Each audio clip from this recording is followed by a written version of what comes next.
Welcome back. Today's episode, I have Tyler with me. We're going to do a draft review of the first 16 picks. Thought we'd split into two episodes, 32 teams, so do 16 and 16. Give us a couple minutes to go over each player and what we like about the pick and their profile. And so we'll start it off here. What's going on, Tyler? Hey, how's it going, Dan? Yeah, so I think I'll just toss them up on this screen. Everyone can see the picks here. So far, when we're recording this, we're to pick 22 right now. So we'll start at the top here. The White Sox, Brian had the first overall pick, and he went with the superstar outfielder. What do you think about Joe Blankenship's profile?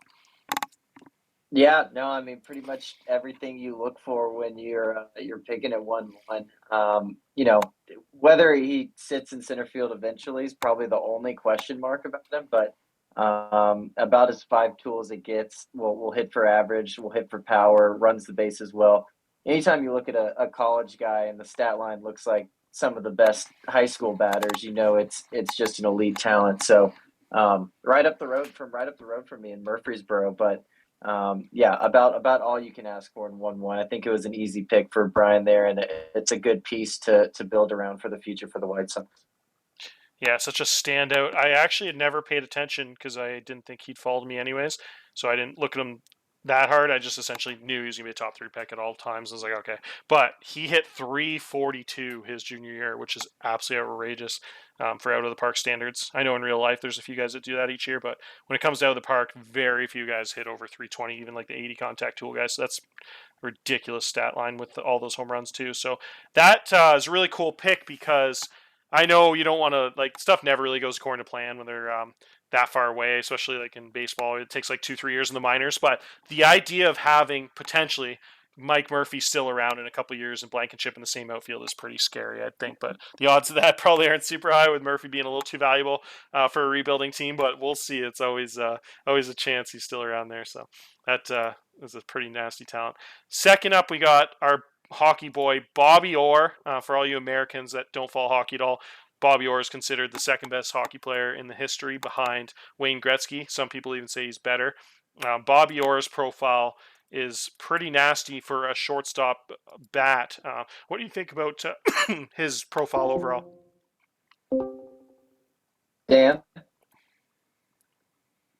Yeah, Orr was a very interesting one to me because the it's he there's such a gap, especially in these drafts, at these premier positions like shortstop, between him and what else you could get. It's such a gap there. So in terms of position scarcity, it's a great pick.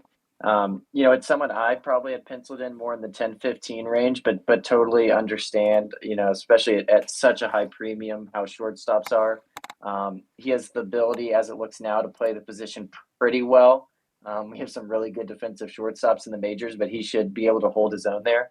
It's a good contact profile. I don't think he'll ever be, one of the better hitters in baseball, but should be certainly above average for the shortstop position. So it'll be an interesting pick. See how it pans out at two. It's a good value pick for the position for sure, and a good premier position to build a system around for the Mariners. Yeah, I agree. I think just such a very few amount of shortstops this draft, and I think at the shortstop. Let's actually check it out on my screen right now. I'm going to make a filter from all the players in TLG and just show how rare it is, like with the shortstop bats. Let's say if he reaches potential. So let's see how many shortstops in all of T. I said TLG, didn't I? My old league. How many shortstops in the entire league have 60 contact with? Let's say we'll just do the range here. I think. Let's go infield range. Hit the wrong one. Let's go 65. So just to show, like, I only have 8 players in all baseball that have that combination. So it just shows like how rare that is in the draft. One of them is the third baseman for Atlanta that used to be a shortstop, makes 40 million bucks a year. Then I got Evan White, who's a real surprising one. He's like a playing a lot of corner now, like a Gold Glove type guy all the time. And then you have Steve Anderson, a really interesting one here on Miami, a young guy who's interesting to be on that list. And you got the starting center fielder for Cleveland here, Arroyo. And then you have uh, guy from the Japanese league. Actually, he's killing it over there. And then Royce Lewis, and then you got the Dodgers starting second baseman here, and Juan Vasquez, the Dodgers shortstop. So pretty interesting list. I just it's just crazy. Like in the entire world, essentially, there's like 8 guys that kind of have that profile. So just kind of one of those reasons you see guys like that go a little higher than you think sometimes that don't have quite as much power when they can get on base that much at a premium position. So pretty interesting there. Next up, we got Tyler Barron for Kansas City Royals. Holy smokes! Put him up on my screen. My scout thinks this guy is like Barry Bonds Jr. What would your scout have on this guy? A little bit lower than mine, I think, last time we talked. Yeah, just a touch. He does grade out for 80 potential contact for me, which is massive. I Ooh. think a little lower than yours, but for me, it's a bat profile really similar to Blankenship at one. Offensively, obviously a high schooler, so more time to develop and get there. The being durable is nice, but really the key difference is where Blankenship's a runner and a good defender. He lacks a little bit there. But in terms of bat, it very well could be the best bat in this draft. So for a team that's picked a lot of pitchers in their history in the Royals, it was good to see them turn to a big bat here. Yeah, I agree. I think that's one of the rare bats because not only are the ceilings so high, but very advanced for his age.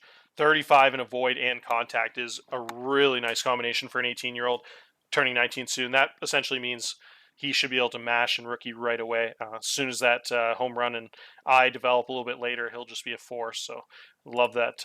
Love that pick, like you said, for a pitching heavy team. Next up, we have one of my favorites, and we were just talking before we record this video, is one of the craziest profiles I've ever seen. So we'll really go into depth here. On Texas Rangers, picked the ridiculous ceiling Chris Whitlock. I'll search him up here if you want to talk about this profile here. Yeah, I was super interested how these pitchers were going to start to fall in, and Whitlock probably has the highest ceiling of the group. There's a couple more question marks with him, I think, about than the other pitchers, but in terms of ceiling, it's just incredibly elite. Lefty has two potential plus secondary pitches with his curveball and slider. The concerns are the 20 current control is a bit worrisome. But he didn't really, and it's kind of ticked up over his high school career. I don't know how much people look into that, but walks have kind of trended against him over time. But he's a hard worker, and especially if the changeup comes along, which is a 2040 for me right now. This is an elite frontline guy and a good pick, I think, for the Rangers here. Yeah, it's like I was saying to you before we record this. The fascinating part for me is the velocity. So he only throws 87 to 89, which is very rare for those really elite high school arms. And he still has 75, 70, and 60 potential pitches. So what we're saying is like if that velocity, which it probably should, a high work ethic, high school arm with that high of a ceiling, generally almost always do gain 5 or 10 in their main pitch, like the sinker, and the velocity goes from like 80, 79 to say like 92, 94, or even higher sometimes. I've had guys go from 89 to 99 over a 2, 3 year period, high school arms before. That would mean the stuff would probably go up to like a 75. And I think that was the case. If he really does reach his high ceiling, it would be one of the best pitchers I've ever seen. A lefty that has like say 75 stuff, 70 movement, just a crazy, crazy profile. Absolutely love with how far off he is. You really like to see that high work ethic. So yeah, it's like you're saying that just profile is just the ceiling. Sky is the limit for that guy. Very low currents. Might struggle a little bit off the bat because he isn't super strong at any one thing. Not terrible, but he doesn't throw super hard and his control's not there yet. So other than his movement's pretty good for his age, but might get knocked around in rookie a little bit. But holy smokes, if that guy gets anywhere close to that ceiling, look out. That'd be like a Brumley type impact player for sure. All right, next up we have Jeremy Lux, son of Gavin Lux, also has a very similar profile to his papa there. Ridiculous, ridiculous offensive player. I know your scout absolutely loves Lux. He also lands in Los Angeles, but to the Angels, across town there from where Gavin played most of his career. What do you got? What's your scout think about Jeremy Lux? Yeah, I love him. I probably would have taken him second on the board for me behind Blankenship. The bat profile is just so incredibly solid. Everything grades out to a 60 or better for me, with some pluses on the power side. He plays pretty good defense too. Again, another high schooler, and has pretty obviously pretty good numbers there. So A long pathway for any of these guys, but it'll be interesting comparing the bats of him and Barron over time. But with just a little bit better ability to play the field, I think it's an easy pick to make in the top five for sure. Yeah, totally agree with everything you just said, and I really like the comparison to Barron. The main difference would be for me, Lux, the Void K and the contact are five less for both than Barron, but like you said, he has a little bit more pop in his bat than Barron with a higher home run power, and the definitely ability not to be a great fielder, but pretty decent at right field or left field compared to Barron, who's more like a fringe left fielder, first baseman. So yeah, that'll be something we'll definitely like to keep an eye on, see which one of those guys develops a little better. Pretty crazy stat that stands out to me is the lack of strikeouts his senior year. You can really see the improvement. I had his sophomore year, he was at 4% strikeout rate, 4.5. Then he went up to 7 for his junior year, and I had him all the way down to 3.1% strikeout for his senior year, which is pretty cool. So I'd love to see that improvement throughout their career. All right, next up we have yet another. So this is our third of the last four picks, big time high school outfield bats. We got Oscar Rivera going to the Mets. You like that big hit tool on him? Yeah, no, it's a scary similar profile to a lot of the ones we've been looking at so far. I feel like it's a slight tick off of where Barron and Lux are, at least for me. But he's a high contact guy who has definitely has some pop as well.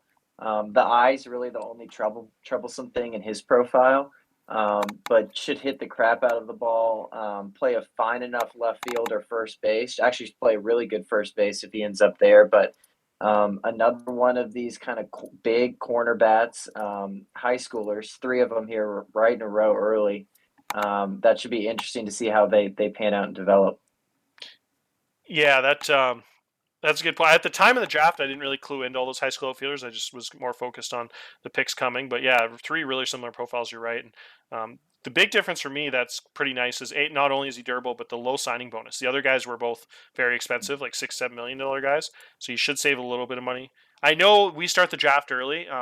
If anyone hasn't noticed, you it does change a lot. Like last year, I picked a guy, a college bat, said his bonus man was only 700K, but then by the time I actually went to sign him, it was almost 3 million. It doesn't change crazy. I haven't seen them go from like 800K to like 8 million or anything, but they definitely aren't exactly. So it might say 1 million, but by the time he signs him, it is 3 or 4 million. But probably will be quite a bit cheaper than those other two, which is a little pretty nice there for the Mets. Yeah, really interesting to see how many of those big bats are going early here. We are going back to the pitcher side of things. The Cincinnati Reds took the best college pitcher in the draft 2 years in a row. Last year, if you remember, they had two top 10 picks and picked two college arms, both lefties. They picked a guy I traded for, Lush, and then they picked Shepard, who looks real good. So then this year they went back to the well and went for the crazy ceiling pitcher there, Josh Whitaker. Oh, did I screw that up? I think. Nope, you got it. Okay, yeah, Josh Whitaker. There's so many similar Um, names that screw me up. What do you think of his profile? yeah, 6'11". we got a Whitaker and a Whitlock. Yeah, he's gigantic. This is going to be a very fun one. So he's a Pennsylvania resident, and then he gets drafted a couple of years ago out of high school by the Spiders. That's right. Now he gets drafted by the Reds in Ohio, all those states up there bordering. So he signs with the Reds here, hopefully. Everything about this profile you have to love, except the fragile tag. Really, that's the only thing that would scare me off of him because it's a really good three pitch mix. Good personality, high stuff, high control guy. It seems like a perfect profile to build into, and guy who's going to be solid and very highly ranked right away, and be able to play pretty high in the minors right away too. So if he can stay healthy, it's a frontline starter potential for sure. Yeah, just absolutely dominant college career. Virginia, a really good college baseball team. If you look at his stats over college, each year he's at about a 1.4 to 1.7 FIP. Batters in any season never bat above 200 against him. And the strikeout rates are just crazy. A little bit of a dip his sophomore year, but the freshman junior year is 43 and 47% or 41% strikeout rates, which is ridiculous. Almost 15 career WAR in college alone. The WAR of all seasons combined is hilarious. He's got like 25 WAR between high school and college. But yeah, just a crazy ceiling on him. I can't wait to see that changeup. Those 80 pitches are just the best. I love keeping an eye on those, and that's the one thing I wish is you like could see those. That's the one bad thing about simulation game. You can't see those beautiful pitches like you would be able to in Xbox playing baseball games. But 80 changeup would be a thing of beauty, that's for sure. From a 6'11" guy, I can't imagine how pretty that would look. All right. Next up, we have another arm coming off the board here. We got Dave McGalliard here. Let me search him before I screw up his name here. I always what we got McGall. What do you think of Dave here? Another crazy ceiling high school talent coming off the board here early. Yeah, this is he's probably my favorite pitcher in this class, to be totally honest. It's a profile with a ton to build into in terms of he's got a potential 4 pitches that are 60 plus at the moment. You feel like there's still more velocity and fastball juice to move into there. And with the high movement and control, I love him. I didn't think he'd slip much further than this. And there's definitely safer picks on the board in terms of pitchers, but I think in terms of ceiling, if all goes right for him, I think this has a good chance to be the best pitcher in this class. Yeah, I think like we were saying, the profile's so pretty. I think if you were to design a picture in a lab, this would be pretty damn close to what you come up with. You'd say, oh, if you could mold a guy 6'7", 18 years old out of high school, throws 95, 4 elite pitches. That's pretty much what you get to there. Mm-hmm. It's just that's the absolute mold right there. And I always find it a little interesting when their highest current. Like say if you look at the pitch ratings here, I have the highest current on his stuff, but that's actually the lowest potential of the three. So I always thought that was a little interesting when you have the more of a gap, when you have the lowest current on the control, but then the highest ceiling. So really interesting to see if that's how it ends up turning out, or if he ends up getting more stuff to control. So all these young guys, they can change so much over time. So we'll keep an eye on him, see how he turns out. But yeah, what a ceiling on that guy. So he's going to Oakland there, so that should be a really nice matchup in that park. Could be a big time player one day. All right, now we go to the well. We have 4 infielders in a row. Actually, 6 position players in a row get drafted after this. So a lot of pitchers going early from picks. We got picks 4, 7, and 8 were all pitchers. Back to the position player well now. So first up out of these guys, we got Danzi. Danzi has a crazy bat. You like that power potential on him? Holy smokes. Yeah, I do. It's a big power bat, and again, another one of these guys where it's nice to have a durable profile and hopefully not have to worry about injuries. Defensively, it'll be interesting to see if he can play anywhere in the field, even at 6 feet tall. If he probably can get away with it at first base, but he's not even going to be that overly impressive there. But yeah, the real calling card is the bat. A lot of similarities to Lux in the bat profile. For me, the eye has to come along a good ways with only the 20 current for my scout, but big time power, and can drive the ball well. So it'll be an interesting one, especially with these three third basemen as they were drafted right in a row. It'll be interesting to see how they play out. Yeah, he that's an incredible contact profile. It's really interesting how similar almost all these high school bats are. If you look at this profile, it's almost exact same as the outfielder went to the Mets there, Rivera, with that high contact, pretty good power in the lower eye, and then also like a kind of like a corner bat. So really interesting. They're all very similar. So it'll be really cool to see. Kind of like last year. I don't know if you guys remember. I talked about it with the pitchers. There was a lot of high school pitchers with like the 20-70 changeups that went in like the late 15 to 25 range of the draft last year. And I said in the video, keep an eye on how those guys develop. So it'll be really interesting. Same kind of thing with these guys. I'm really interested to see which of all these corner high school big power bats, which guys develop, and if any of these guys can end up getting that eye, or if they kind of always have like that low eye rating their whole career. So real power bat there going to Nashville. All right, next up, one of my favorite players in the draft, AJ Feola, going to the Blue Jays. Really like that fit. Feola, this draft is just so littered with talent. There's just so many good players that are going after picks, like after the ninth and 10th pick here, that normally wouldn't fall this far. I think Feola would probably fall in that category. A really, really good talent. You like that advanced college bat profile? Yeah, good Cali boy here. Probably obvious, but as he's the second college guy taken, but after he feels like pretty much a sure thing to be a good major leaguer. Everything is pretty advanced for his age. He does a lot of things well, including playing defense pretty well at third base.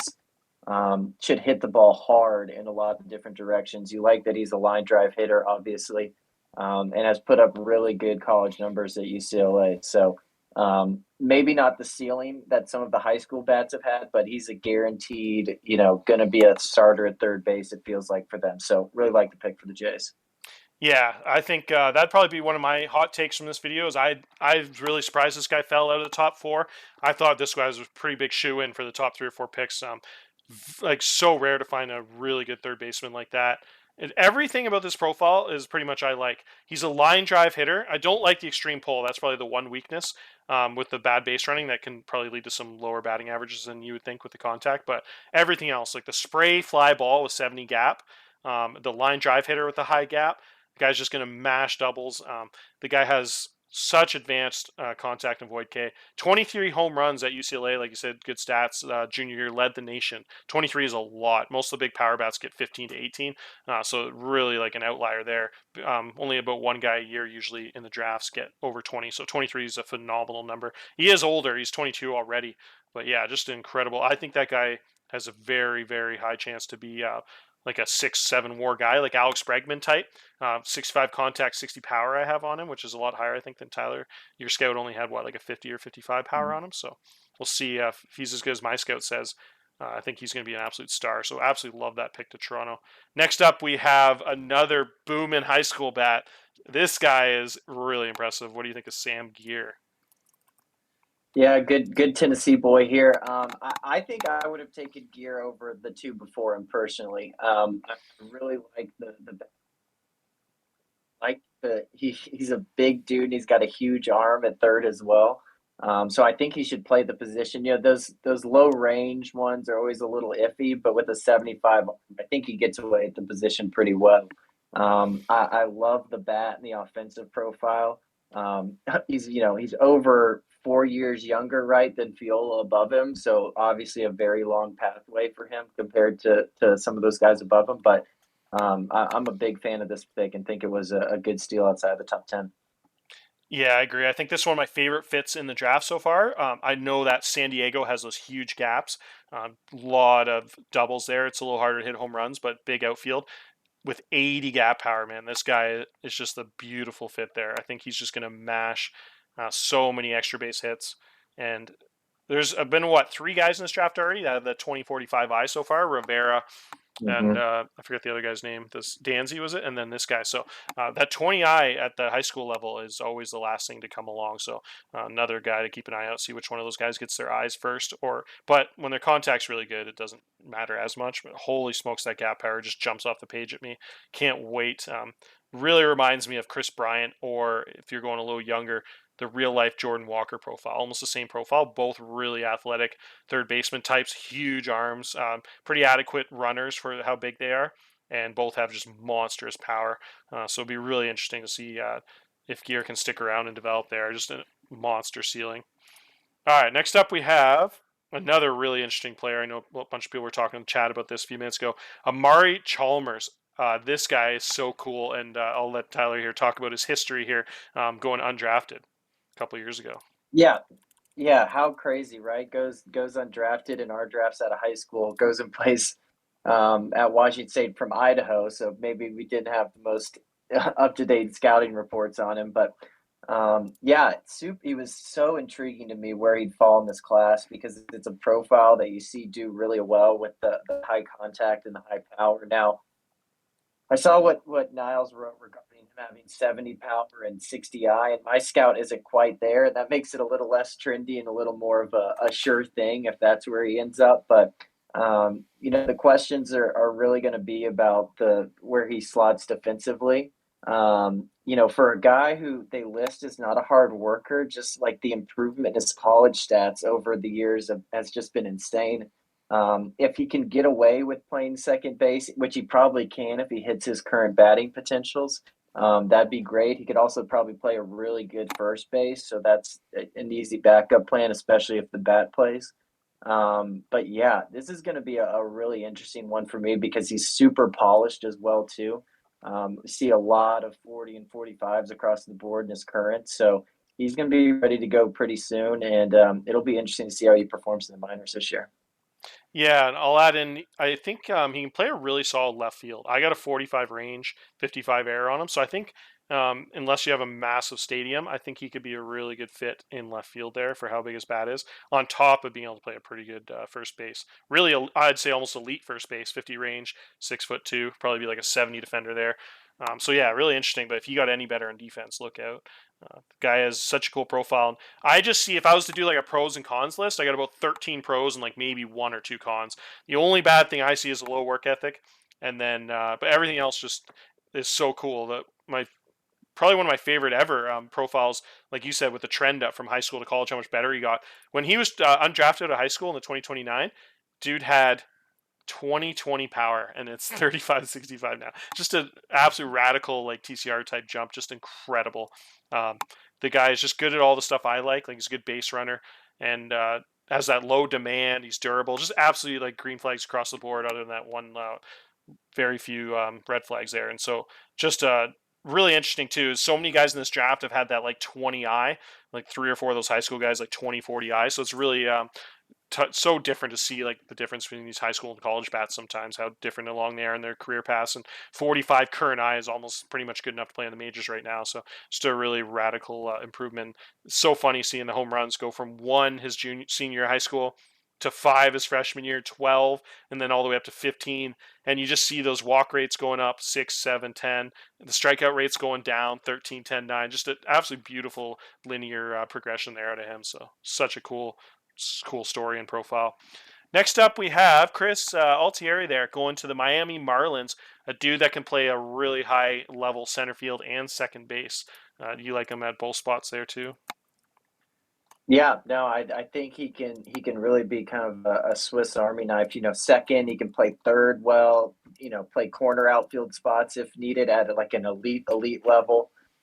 So he'll be a good fit for Miami in terms of just an ability to do everything. Another really interesting one because I don't even know what Hilbert is in terms of a school, but that's where he went to college. And another guy who just is really solid across the board. The bat isn't doesn't quite reach the levels of some of these other picks. He kind of falls more in the or range of picks where his defensive ability is kind of what makes him so insanely valuable here. But a really good personality too for a team to add. So he'll be another interesting one to see how he fares against some tougher competition because it doesn't seem like Hilbert was getting a ton of it in college. So I'll be excited to watch him.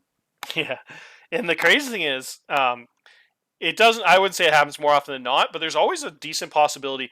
Like all those greens in the infield, if he just got a smidgen more range, and he does have high work ethic and a lot of athleticism, he could almost get by at shortstop. I don't think he'd ever be a Gold Glover there Mhm. because there's so many ridiculous ones in this league in FTD. But I think maybe 4 or 5 years down the road, and there's a little bit of lack of shortstops around the league. There's so few good young ones that can play at the level. Wouldn't even shock me if he got up to 65 or range and could maybe play like a 50-55 shortstop, which would be insane, make him one of the best ones. So really, really like that ceiling and just good at everything. Like you said, the five tool thing, like the 65 range plus runner, um, just plus everywhere across the board. Plus, it's cool. Not only does he have potential to play all the spots, but he already has like the ratings there. So already pretty much a 35 at least five different positions, which is so cool. So really, really cool player. That's a really neat pick there. Next up, we have another center fielder. He's listed at this guy is really talented. I think this is close to Joe Adell as I've seen.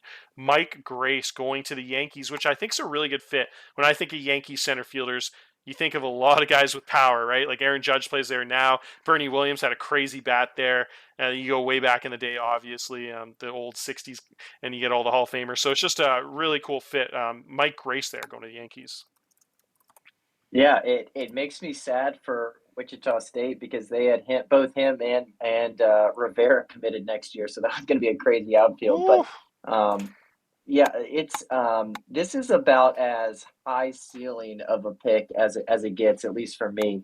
The ability to play center field with big time potential power.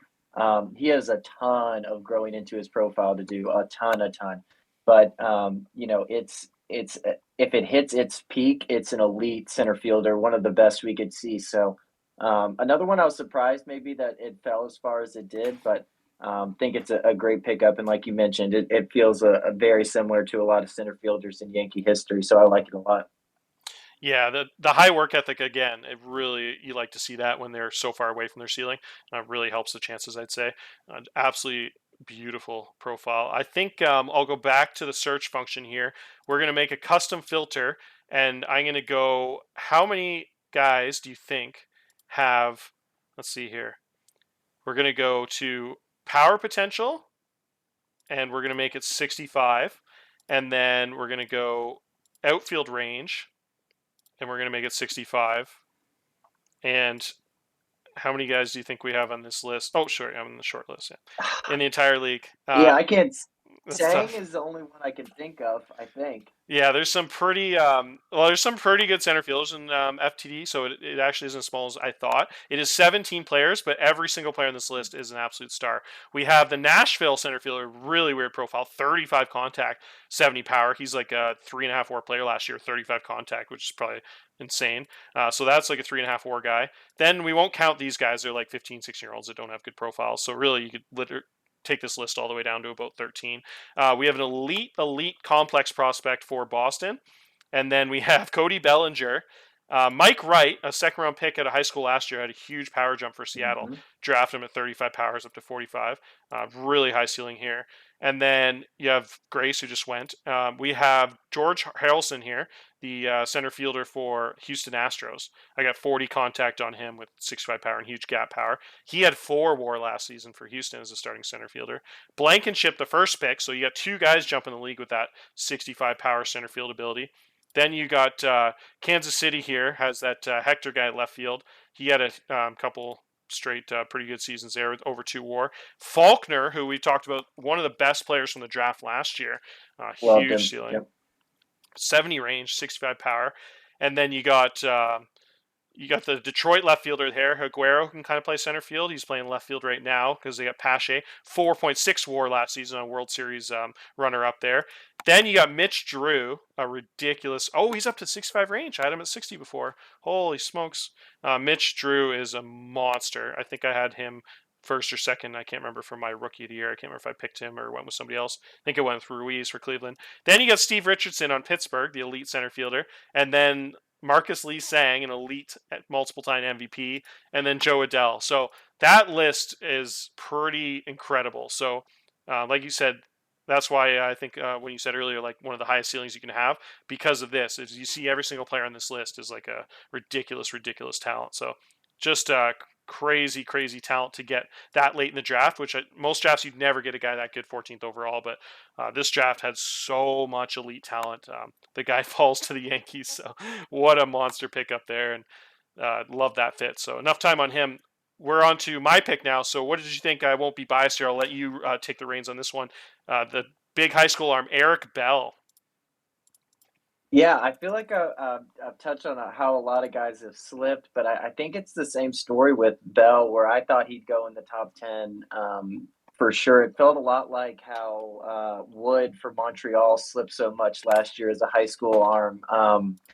He looks crazy developed for a high schooler. It seems for any high school pick, regardless of bat or arm, about as sure of a thing as you can go for there, with the three pitches all looking very advanced, high stuff and high control potential, great personality. I mean, it checks basically every box you could look for in a pitcher. So yeah, I think it's a great pick and incredible value there at 15. Yeah, that's the thing that stood out to me the most about him is like you're saying the high school. Usually the high school pitchers are so much more raw. Almost always I find the 3 pitch guys or even the 4 pitch guys, they almost always have that one really good pitch and then a couple that are like 30, 60 or and usually the changeup or the third pitch is always like a 20-70, which is really interesting about him because all 3 pitches are 40, so that's so advanced. And he doesn't have that changeup. That was what we were talking about before this video. A fascinating pitch mix. The dude is over the top and he has all 3 pitches are pretty much straight away. They doesn't have any horizontal movement on him. He's got the fastball and then the two pitches that sink there in the splitter and forkball. Forkball over the top is just a devastating, like a 12-6 type, and then the splitter has a lot of downward movement. So the guy, is just going to be so interesting to watch because all his pitches are just going to be up and down. But he throws so hard and such a ground ball guy. As long as he avoids, I guess, those high fastballs getting knocked out of the park, I should be pretty set. But I'm so curious. I don't know if I've ever seen a pitch mix like that. I think I've ever. I'm sure there's been some guys I've missed, but never noticed a guy with a fastball, splitter, four call combination. So can't wait to see what numbers he produces. Really interesting player there for sure. All right, and our last pick of the video, we're going to split into two, like I said, 16 16, so we cover all the teams here. Chicago Cubs just picked Jake Schaffer, another ridiculous talent. Should never fall this far, but again, this draft has about twice as much elite talent as most drafts, so it gets this top-notch college pitcher all the way down at 16, Jake Schaffer. Yeah, really, really good college numbers the last couple of years. Just throws the crap out of the ball. I mean, anytime you see that 100. Oh, you just cut out for a second there. Yep. Yeah, so yeah, throws the ball real velocity. The only thing that needs to come along a bit is the control, which is a little bit lacking at the moment. And the pitches aren't necessarily elite, but they're all really good. Feels about as safe as a a 2-3 starter in a rotation can be. Is really polished and pitching the higher minors right away and can be pretty fast tracked for the Cubs who have done a good job with developing arms there. Yeah, I just love it. That such a cool pitch mix there too. You got the really good splitter, cutter, such a hard fastball there, 55 current at 100 plus miles an hour. So, like you said, it'd just be an absolute weapon. The nice thing about him that makes him, like you said, so safe, not only as a starter, but even if he doesn't really get that control, if it ends up peaking at like 40 or something, the guy would be an absolute elite closer with how hard he throws, with the crazy stuff and movement. I think that's what makes his floor so ridiculous that he'd still probably be like a top 10 reliever in baseball, but I think he'll be fine at starter. So that is just such a sick profile. I was really tempted to take him. I just couldn't get over the fact that he had 50 and 45 currents in stuff and movement with how high his ceilings were. I don't know about your scout, but I have a really high on him. I got 60, 70, 60 potentials. I don't know, is yours quite a bit lower or similar? Just a touch. I'm at 55, 65, 60. Yeah. So just a touch off that, but the dude, you look at his history, he's been throwing 100 plus for like 3 years now. I mean, this guy Jeez. has a cannon of an arm, so it would be a fun one to watch for sure. Yeah, and I think oh, what was I gonna say there? Oh yeah, I think he's just is one of my favorite players. Yeah, I do have a $7 million bonus demand, but yeah, part of me is going to keep an eye on him. Wonder if I'm going to regret passing on him one day. I think that's a nice fit for the Cubs. There, Cubs have a lot of talent too. They spent big in free agency this year and have a really nice roster. So it'd be interesting to see if he can be up in a couple of years there. But what I really noticed is when I was saying my scout was really high on him, I said that because the OSA was a lot lower. So not a lot lower, but usually it's the other way around. The OSA is very high on everybody. But I actually have higher ratings, a lot higher ratings in stuff and control than the OSA. So I thought that was interesting. Maybe my scout liked him a little more than average, but I think everyone's scout thinks he's pretty good. So that's it for this episode. That was a lot of fun, and we'll do part two with picks 17 to 32 once those get done in a day or two there. So see you, everybody.